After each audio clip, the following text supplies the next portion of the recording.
Alright guys, I want to share with you a dress watch. I don't do a ton of dress watches, and I know there's a lot of guys out there that have a legitimate use for them. Well, my buddy Danny sent this with a few other watches over. This is the Seiko ssa343 or the Ice Blue Cocktail Time Presage line. But this one, I have not handled this particular movement before. This is the 4R57. So as you can see on the dial, you have a power indicator. So that's that E, 10, 20, 30, 40. So as you wind this, you can see that arrow tipped hand is gonna go up the power reserve meter. So that is pretty cool. And then your date. So if you look down here, your date, I have it pointing towards 28, basically a slash in between 27 and 29. That's going to give you the date of the month, and then you have applied indices and polished handset, and then you kind of have like a blue colored smaller hands, both the tip of the power indicator, the seconds hand, and even the date hand. So this was a JDM release, and I think it's a few years old. I could be wrong. It's a little bit on the thicker side. Actually, let's cover the dimensions real quick. And I don't know if it's just because of the movement with the extra complications, but we're looking at a 40 millimeter case, 47.5 lug to lug, and you can see it's a little bit thicker than you would traditionally see a Presage line. It is 14.8 thick, but I mean that's like a box style Hardlex crystal there, so that adds a little bit. But even without that, it's actually still pretty thick watch.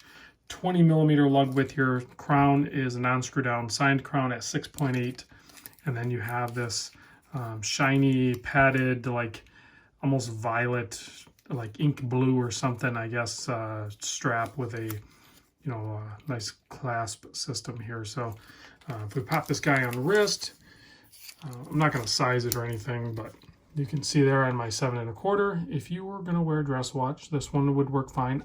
I think it's too thick, but maybe that thickness is worth you having this unique movement that you don't traditionally see in any Seiko. And you have that, onboard power reserve indicator. So it's a little more fun, a little different than a standard Presage or any other Seiko dress watch for the most part. So you can see the dial obviously is a little fun. There's a lot going on there. I did notice a little bit of quality control issue there. If you look in between the the minute and the power reserve hand down there on the dial, there's some sort of like a little speck or something down there. But other than that, I think like it's pretty clean. I don't see any issue. I'm not sure why that's in there, but is what it is. If we take a look at the movement, you can see a gold-toned rotor there, and you can see the nice large display case back. If I can get that hand out of the way, you can see more stuff potentially. But anyway, 29 joules in this, so a little bit higher joule count as well.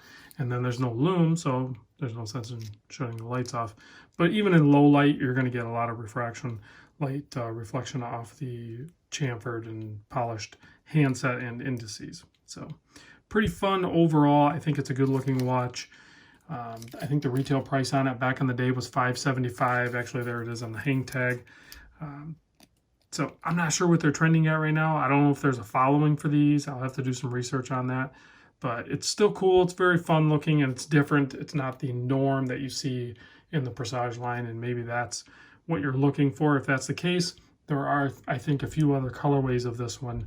But the 4R57 movement's pretty cool. It's a standout movement, I think. It's the first time I've handled one as far as I can remember. So pretty cool. Let me know what you guys think in the comments. Thanks, Danny, for sending it in. I'll see you guys on the next vid.